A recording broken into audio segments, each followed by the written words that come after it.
everybody. Good morning. I'm Commander Ron Borza, Houston Police Department, Major Offenders Division. Last evening, I believe it was around 8 p.m., West Side Patrol got a call about a Bengal tiger in the front yard of a house at, what street are we on here? Ivy Wall Drive. I believe a next door app notice went out and an off-duty deputy came to the house and confronted the owner of the tiger. There's a brief confrontation about the tiger being out in public, which is against city ordinance to have a tiger here in the city of Houston. The owner of the tiger took the tiger back in to the residence. When HPD showed up, the owner put the tiger in a white SUV and drove off from the scene. There was a brief pursuit, and the man got away with the tiger. We are actively looking for him today. He's out on bond for another incident that happened back in November in Fort Bend County, and we don't have any charges on him yet, any hard charges. We're working on that now for the evading, and once we get that, we'll be able to release his name, but I don't want to release any names until we get hard charges on the suspect. What was he charged with back in Fort Bend? Murder. Wow. Was he living in this house? He was leasing this house. He was leasing this house? Yes, sir. Do we know of any other animals in the house? We don't. The house is empty now. We have reports that he does have monkeys. Monkeys are not illegal to have in the city of Houston if they're under 30 pounds. We believe he has 2 of those. I don't know if he took them. His girlfriend was in the residence with him. She may have them. We don't know at this time. We haven't located either one yet. Are you expecting evading charges today? Yes, we are. Okay. So, and this individual, I guess, when he was indicted in 2017 for that, did he have animals then? I mean, is this like completely separate from that? I believe it's completely separate. The case I was speaking of, Fort Bend County, was November of 2020, so it's pretty recent. He's out on bond for that currently.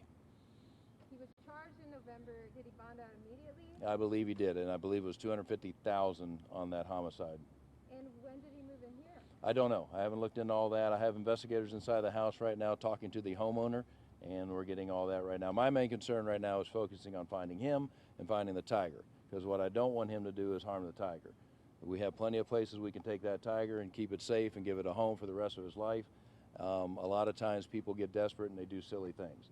I just want to get him in custody for the evading, which we'll charge here in the next couple hours, and get the tiger to a safe place. Has anyone made an attempt to call him?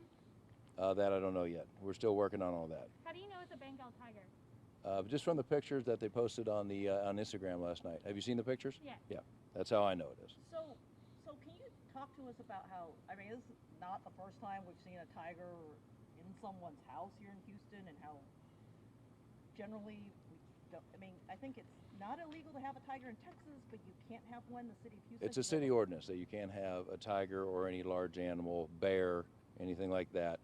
2017, I believe we had another case where we found a tiger in a vacant house in a garage. And that tiger's safe in a sanctuary outside of Dallas now. That one worked out well, and hopefully the same will work out on this situation also. You mentioned a girlfriend. Have you talked to the girlfriend? We have not. We have not talked to her yet. The investigation is still very preliminary. We're just putting everything together. We're trying to find the girlfriend, trying to find friends, parents, that will give us some more information about where we may be able to find him. Is this individual Hispanic, white? I believe he's Hispanic.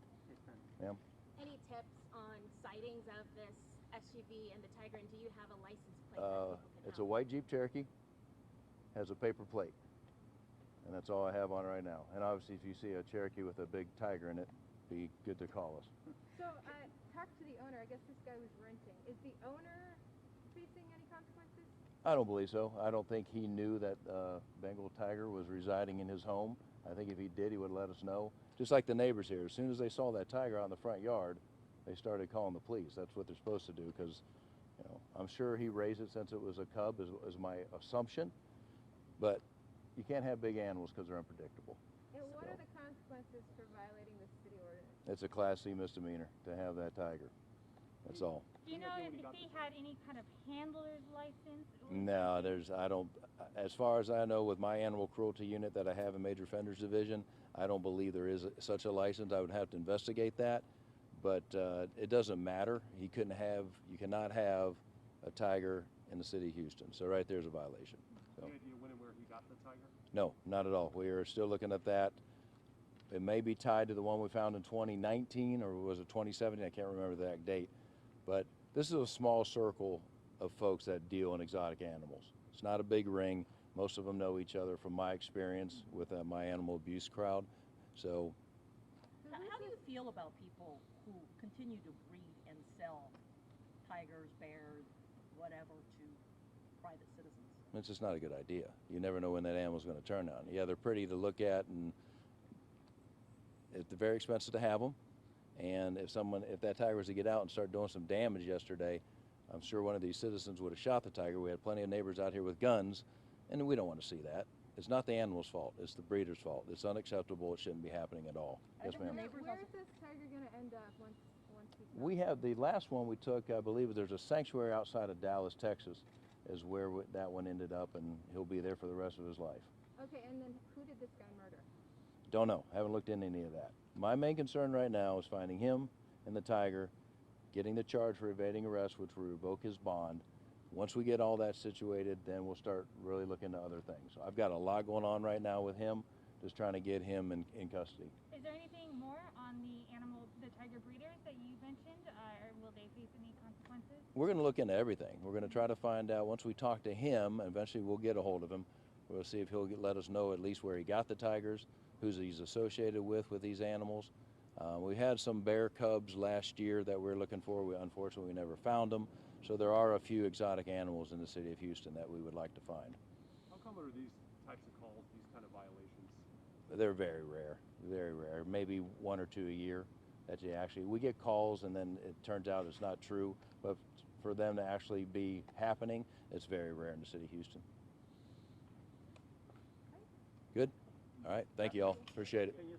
That's Borza, right? Yes, Borza, B-O-R-Z-A. And just really quickly, what's next for you? Where do you go from here? What are the next steps? Finding him and getting all the information we can for him, and then we'll go from there and see what kind of charges we're going to be able to get filed on him. What are you looking for here at the house? Just evidence of where the cat was, and there's evidence that a big animal was living there. What So part of the house is he living in? he had a little enclosure in the back. I believe he jumped that fence is how he got out. So Was the enclosure inside or outside? he was inside. He was sleeping inside, but he had a little enclosure outside he could hang out at. Was the enclosure cramped like that last tiger? No, he looked like he was living pretty well. Looks like he's well taken care of. What do you think about how Deputy West, the off-duty Waller County guy, responded? Great job, great job. He handled it very well. Last thing I wanted to see was that tiger get shot because you have an owner that's being foolish, and he did a very good job controlling the situation. Any idea how old that tiger is? I don't, no idea. All right, thank you. Appreciate y'all. Thank you. Ronald.